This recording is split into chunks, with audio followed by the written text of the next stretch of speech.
Bit erratic this one.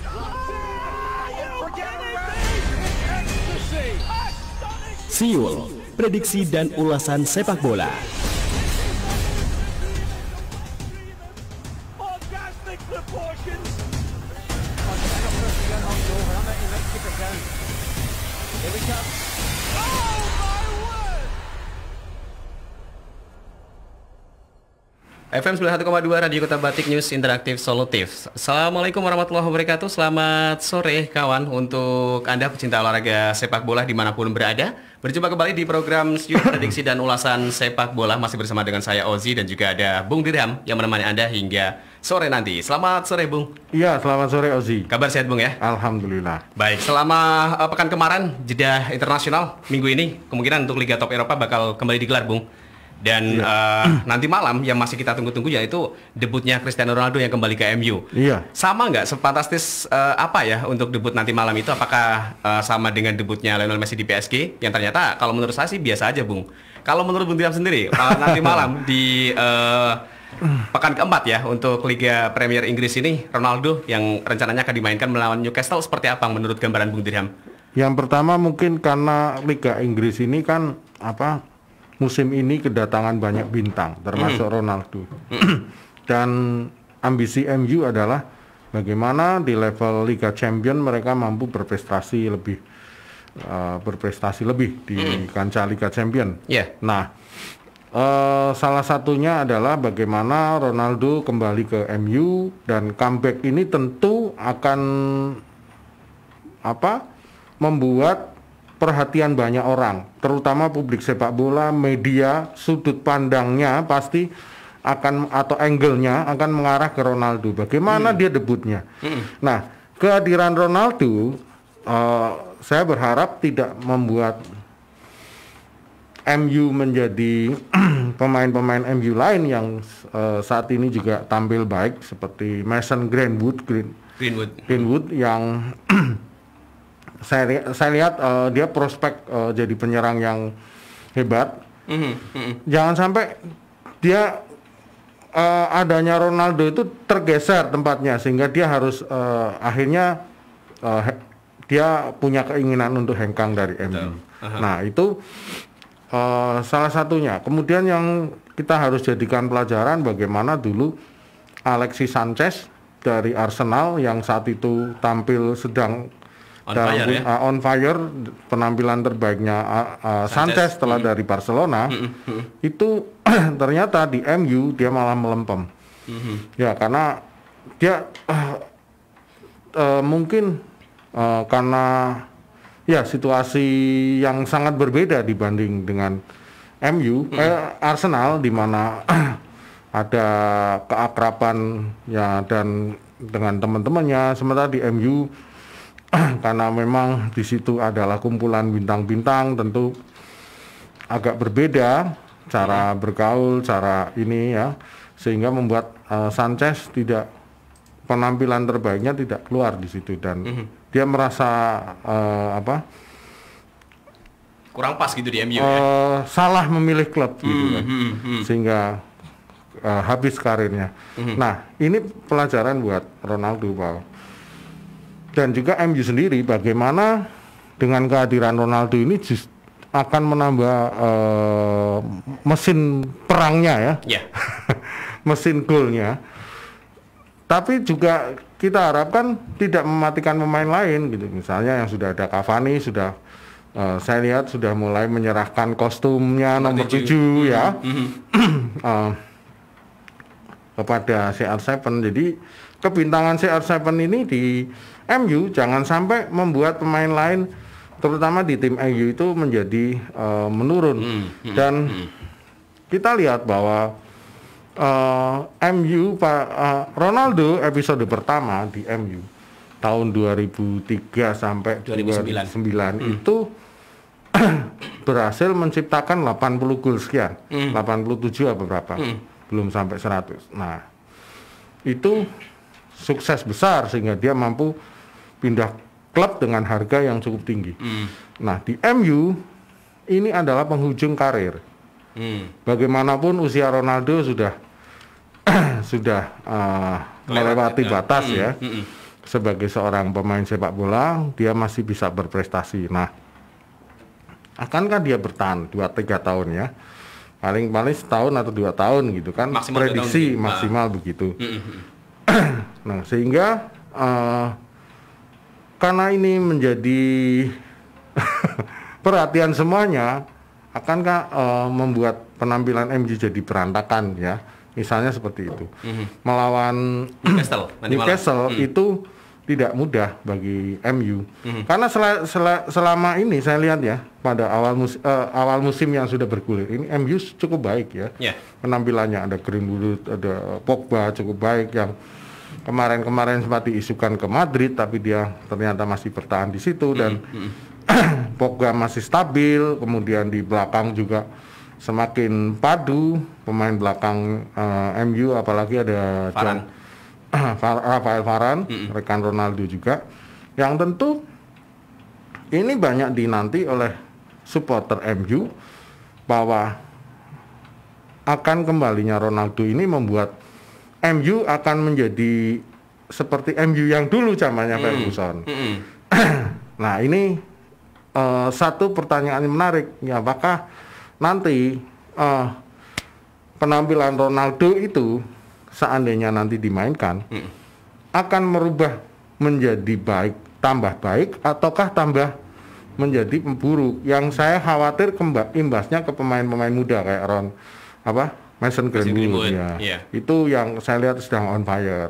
Apalagi di situ kan ada Jordan Sancho, terus ada strikernya Inggris siapa? Yang kemarin gagal adu penalti. Siapa ya? Itu juga masih muda ya? Iya. Nah itu jangan sampai pemain-pemain itu tidak bisa berkembang juga. Gitu. Sancho itu menurut saya sampai kemarin artinya dia penampilannya belum optimal gitu kan. Nah ini jangan MU ini pembelian yang cukup besar nih musim ini. Ada Sancho, ada Ronaldo ya, ada Varane itu. Nah, investasi yang dikeluarkan tentu harus berbanding balik dan diharapkan bisa menjadi karena langkah awal ini MU sudah cukup baik ya. Ya, jangan sampai kemarin PSG juga akhirnya ya Messi itu mungkin masih butuh adaptasi karena penampilan pertama kan belum tentu nyetel. Kalau pemain Ronaldo dengan tim yang dulu mungkin sudah kompak ya, dulu ada Beckham, ada Paul Scholes, Roy Keane. Tapi kan ini sudah berbeda generasinya, pemain-pemain baru yang belum tentu seirama dan mengerti kemampuan dari Ronaldo. Nah ini yang nanti akan menjadi pembuktian buat Ronaldo sendiri dan para pemegang saham di MU yang sudah membelanjakan luar biasa.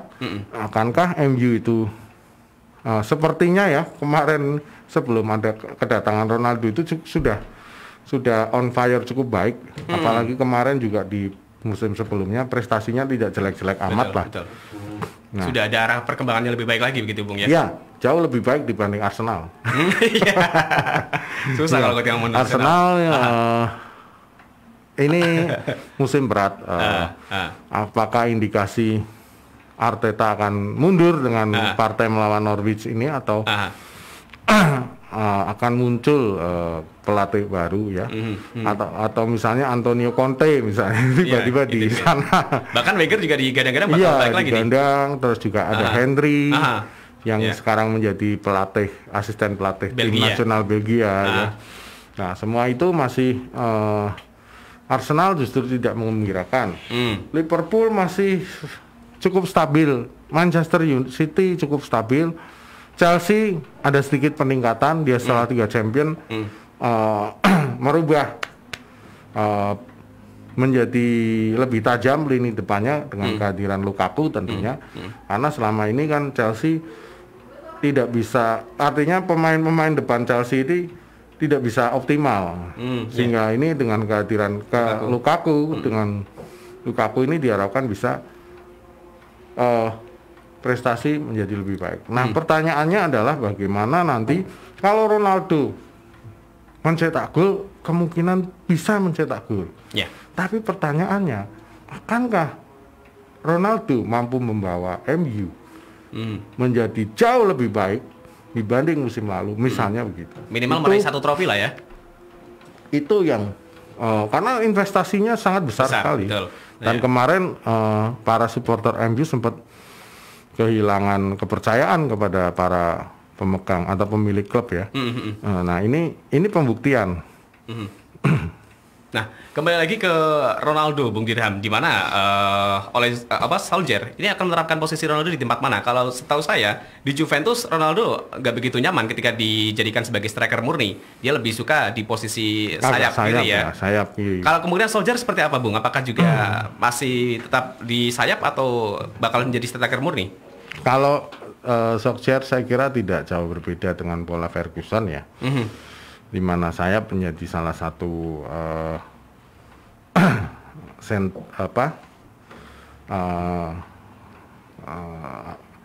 pendukung serangan dengan striker utamanya mungkin Greenwood atau Marcus Rashford tadi ya. Atau Jordan Sancho di kanan misalnya begitu. Ada kemungkinan seperti itu, cuman kalau jadi striker kayaknya tidak, karena pasti sudah ada pembicaraan dan memang Ronaldo bisa jadi striker, tapi bukan dalam keadaan yang normal. Misalnya ada strikernya cedera baru dia masuk situ. Tapi kalau dia ini lebih ke pasti dia pergerakannya akan lebih banyak ke kiri, ya? Ke kiri pasti. Nah itu di kiri akankah dia mampu memberikan passing atau umpan-umpan yang nyaman buat Greenwood. Nah, di tengah juga ada pemain Portugal siapa? Bruno Fernandes. Yang saya lihat sudah mulai cukup baik ya, bersama Pogba, bahu membahu menggalang kekuatan lini tengah MU. Yang saya lihat bahwa Fernandes adalah salah satu kunci keberhasilan MU musim lalu. Pembelian Fernandes itu. Sedangkan ini adalah saat ini Ronaldo. Kalau Cavani saya anggap sudah mulai lewat masanya dan sudah sangat jauh, tidak setajam waktu di PSG misalnya atau di Napoli misalnya. Itu sudah jauh, sudah berbeda. Nah kemungkinan posisi-posisi itu kan bisa diserahkan ke yang muda seperti Greenwood ya, itu. Baik. Rashford atau Sancho. Nah sebenarnya kalau untuk pembelian Ronaldo di MU sendiri terlalu berdampak ya. Ronaldo efek itu ada, Bung Dirham, termasuk juga penjualan tiket. Iya pastilah, pasti itu salah satu multiplier efek yang dimana setiap bintang itu diharapkan pasti pembelian itu sudah diperhitungkan matang-matang dengan jangka sekian berapa sih pemasukan break even point yang sudah dikeluarkan ya misalnya begitu. Nah dalam waktu misalnya 2 tahun itu transfer ke Juventus itu bisa diselesaikan dan itu berarti kesuksesan gitu, kesuksesan klub, tapi belum tentu sukses juara Liga Inggris gitu. Iya. Dari penghasilan klub bisa masuk begitu ya. Termasuk juga penjualan jersey, Bung Dirham. Nah, ini luar biasa sekali. Informasinya juga 80 jersey pertama yang dicetak atas nama Cristiano Ronaldo CR7 nomor 7 itu diborong sama keluarga kerajaan. Yang tahu bahwa keluarga kerajaan berarti di London dan lebih lebih mendukung Arsenal lah paling tidak, sama-sama atau Tottenham yang sama-sama atau London. Everton gitu ya. Ini justru masuk ke Manchester, Bung. Iya, karena saat ini magnet sepak bola Inggris ke Manchester United ya, terutama transfer Ronaldo yang tidak jadi ke Manchester City karena ada kesetiaan dari sosok Ronaldo sendiri terhadap klub. Dia lebih sreg ya gitu ya. Mungkin tidak seperti Luis Figo dari Barcelona ke Real Madrid misalnya. Nah, yang itu menimbulkan banyak pertentangan. Nah, berbeda misalnya dengan sosok Lukaku. Lukaku misalnya dari MU pindah ke Chelsea, ke Everton, kemanapun dia nggak ada berbeda. Dia selaku sebagai profesional aja gitu. Nah berbeda dengan Ronaldo, dia pasti akan punya fans yang mencintai dia, yang selalu hadir karena adanya sosok Ronaldo di stadion. Itu menjadi magnet dan itu sudah dihitung betul oleh manajemen MU. Betul. Dan sehingga kalaupun bisa saja itu menjadi sebuah apa ya, bisa saja kan itu pesan sponsor ya.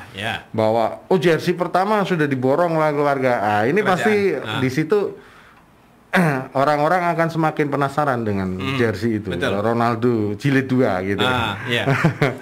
Bahkan dalam waktu 12 jam itu penjualan dari jersey Ronaldo aja sudah 32 juta pound sterling. Ini sangat luar biasa sekali. Dan kita mungkin nanti, saya yakin yang menyaksikan Ronaldo bukan hanya fan MU nanti malam. Pecinta sepak bola manapun pasti bakal penasaran ya. Termasuk di klub Eropa di seluruh dunia mungkin ya. Dia pasti akan menjadi perhatian khusus. Walaupun ada partai lain misalnya Manchester City lawan Leicester City yang cukup menarik. Tetapi nanti malam adalah malamnya perhatian untuk Ronaldo.